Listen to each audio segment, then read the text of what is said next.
හැමෝම සාදරයෙන් පිළිගන්නවා මගේ YouTube channel එකට. මම අද කතා කරන්නේ Premiere Pro tutorial එකක් ගැන. කොහොමද travel video එකක් අපි edit කරගන්න කියලා.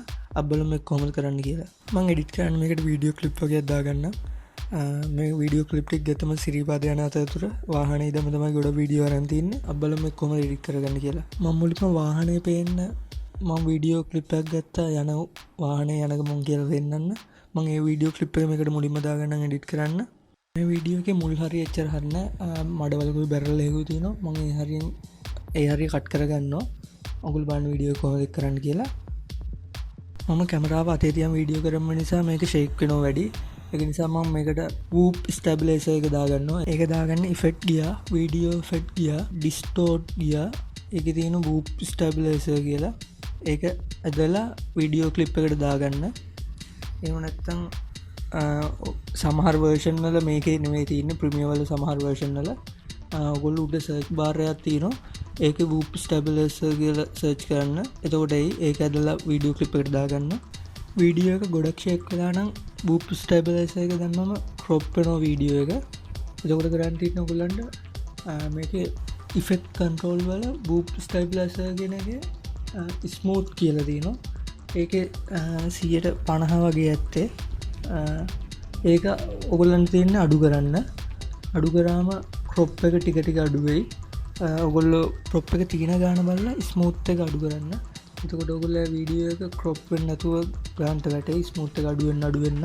ගේ නම් හරි ගියේ ස්මූත් එක 125 දී මම එහෙම තියලා තිබ්බා. ඊට පස්සේ මම ඔයගොල්ලන් ප්ලේ කරලා පෙන්නන්නම්. මේක ස්මූත්ලි ප්ලේ වෙනවා. ඊට පස්සේ මම මේකේ සිනමැටික් ගතියක් දෙන්න බ්ලැක් බාර් එකක් දාන දෙපැත්තට. මම ඒක ඔයගොල්ලන් ඩවුන්ලෝඩ් කරගන්න පල්ලෙහා link එකක් දාලා තියන්නම්. ඔයගොල්ලෝ එකකින් ගිහලා ඩවුන්ලෝඩ් කරගන්න. දැන් මම මේක ඊළඟ වීඩියෝ එක දාන්න මේක ට්‍රාන්ස්ලේෂන් එක හදන්නේ. මේ ට්‍රාන්ස්ලේෂන් එක ගොඩ ෆිල්ම් වල ගොඩ ලොකු ට්‍රැවල් වීඩියෝ කරන අය හැම මේ ට්‍රාන්ස්ලේෂන් එක පාවිච්චි කරනවා. දැන් මේ වීඩියෝ එකේ තියෙන මම කැමරාව එළිය අල්ලන් ඉඳලා කැමරාව ඇතුළට ගන්නවා. ඇතුළට ගන්නකොට ඒ කළු තීරුවට මම ඊළඟ වීඩියෝ එක ඇනිමේට් කරන්න හදන්නේ. ඊළඟ වීඩියෝ එක ගන්නට එන්න ඒ කළු තීරුව එක්කම අපි බලමු මේක කොහොමද කරන්න කියලා. මම වීඩියෝ එකේ කැමරාව ඇතුළට එන කැල්ල ඒ හරියටම ගෙනියලා ගන්නට කට් කරගන්නවා. කට් කරගන්න ඉස්සෙල්ලා ඔයගොල්ලෝ මතක තියාගන්න මේ වීඩියෝ එක නෙක්ස්ට් කරන්න. මොකද අපි මේ වීඩියෝ එක ආයි එඩිට් කරන්න ගත්තොත් කට් කරන්න හරි ස්පීඩ් ගන්න හරි කරන්න ගත්තොත් මේ ස්ටැබිලයිසර් එක වැඩ කරන්නේ නැති වෙනවා. ආයි එතකොට අපිට ඇනලයිස් කරන්න යනවා. එතකොට අපිට තව ගොඩක් වෙලා යනවා මේක මේ ස්ටැබිලයිසර් එක ආයි ඇනලයිස් වෙනකම්. දැන් මට උනේත් එහෙම එකක් මම කට් කරා මේක මේ නෙක්ස්ට් කරන්න ඉස්සෙල්ලා අපි බලමු කොහොමද මේක නෙක්ස්ට් කරන්න කියලා. මගේ වීඩියෝ එක ආයි ඇනලයිස් කරන්න ඕන නිසා මම ඇනලයිස් වෙන එක පාස් යවන්නම්. ඔයගොල්ලෝ මේක නෙක්ස්ට් කරන්නේ රයිට් ක්ලික් කරාම එනවා පැනල් එකක්. ඒකේ තියෙනවා නෙක්ස්ට් කියලා. ඒක ක්ලික් කරන්න. ඊට පස්සේ ඔගොල්ලන්ට එතන කැමති නමක් දෙතයි කියවනම් ඊට පස්සේ ඒක ඕකේ කරන්න. එතකොට ඔයගොල්ලෝ වීඩියෝ එක නෙක්ස්ට් වෙනවා. එතකොට ආයි ඔයගොල්ලන්ට එඩිට් කරත හැකි වීඩියෝ එකට ස්ටැබිලයිසර් එක වැටිලා තියෙන. එතකොට ආයි ඒක වෙනස් කරන්න බෑ. මම මුලින් කට් කරගත්ත වීඩියෝ ක්ලිප් එක උඩ බාර් එකට ගෙනියනවා. උඩ බාර් එකට ගෙනියලා මේක තව zoom කරගන්න එක පොඩියට පේන නිසා ඔයගොල්ලෝ Premiere Pro ගැන වැඩි දන්නේ නැත්නම් මගේ මුලින් වීඩියෝ ඇති ඒ වීඩියෝ ටික බලලා මේක බලන්න. යට තියෙන මෙන්න මේක ලං කරාම තමයි වීඩියෝ එඩිටින් පැනල් එකේ මේවා zoom වෙන්නේ. ඊට පස්සේ මට මේ වීඩියෝ ක්ලිප් එකේ සවුන්ඩ් වැඩක් නැහැ. ඒක නිසා මට මේකේ සවුන්ඩ් කැල්ල අයින් කරගන්න ඕන. ඒකට මම කරන්න ඕනේ මේක රයිට් ක්ලික් කරලා අන්ලින්ක් කියලා තියෙනවා. ඒක ක්ලික් කරන්න. ඒක ක්ලික් කරාට පස්සේ ඔයගොල්ලන් සවුන්ඩ් ක්ලිප් එක ක්ලික් කරලා ඩිලීට් බටන් එක ඔබන්න. එතකොට ඒක ඩිලීට් වෙනවා. වීඩියෝ එක විතරක් ඉතුරු වෙනවා. මට ඊළඟට ප්ලේ වෙන්න ඕන වීඩියෝ ක්ලිප් එක මම අර උඩට දාගත්ත වීඩියෝ ක්ලිප් එක යටින් දාගන්නවා. ඊට පස්සේ වීඩියෝ එඩිටින් පැනල් එක පුළුවන් තරම් zoom කරගන්න. අර ඉස්සෙල්ලා කියලා දුන්නා වගේ. ඊට පස්සේ මම උඩ තියෙන වීඩියෝ ක්ලිප් එක ක්ලික් කරලා ඒකේ effect control යනවා. ඊට පස්සේ ඒකේ තියෙන opacity කියලා opacity වලට ගිහිල්ලා creative 4-point polygon mask කියලා තියෙනවා. ඒක ක්ලික් කරන්න. මේ කොටුවක් වගේ ඇත්තේ මම උගලන්ට පෙන්නන වීඩියෝ එකේදී. ඒක ක්ලික් කරාම වීඩියෝ එකේ වගේ පෙන්නයි. ඊට පස්සේ ඒ point 4 ගානට frame size එකට හදාගන්න. ඊට පස්සේ මාස් පාත් කියලා තියෙනවා. ඒකට ඉස්සරහා තියෙන ස්ටොප් වොච් එක ක්ලික් කරන්න. ඊට පස්සේ ආයෙ මාස් 1 කියන එක ක්ලික් කරන්න. ඊට පස්සේ වීඩියෝ එක තප්පරයක් ඉස්සරහට යවන්න. ඉස්සරහට යවලා ඒ වෙනස් වෙච්ච විදියට උඩ තියෙන මාස් එක හදන්න අපි දාගත්ත එක පොයින්ට් 4ෙන් හදන්න පුළුවන්. මම උඩ තියෙන මාස් එකේ පොයින්ට් එක එහාට ගෙනියනවා. ඒ තප්පරේ ගිය වීඩියෝ එකේ කළු දැන් කැමරාව ඇතුළට ගන්නකොට තියෙන කළු මේක මම හැමම ගෙනියනවා. ඔගොල්ලෝ බලන්න වීඩියෝ එක. එතකොට ඔයගොල්ලන්ට තේරෙයි කොහොමද කියලා.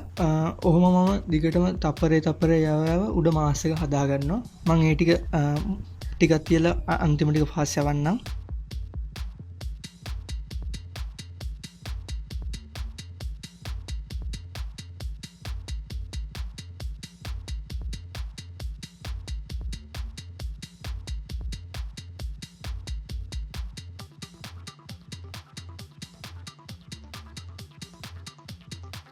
ඊට පස්සේ මම ඔයගොල්ලන්ට ප්ලේ කරලා වෙන්නනම් අපේ ට්‍රාන්ස්ලේෂන් එක හැදලා තියෙන්නේ කොහොමද කියලා. මෙන්න මෙහෙම තමයි මේක හැදලා තියෙන්නේ.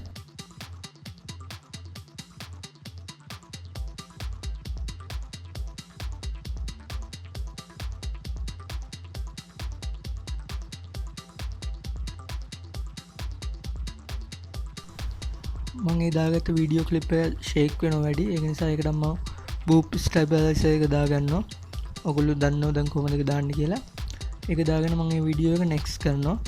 නෙක්ස්ට් කරලා මේක ස්පීඩ් එක අඩු කරනවා.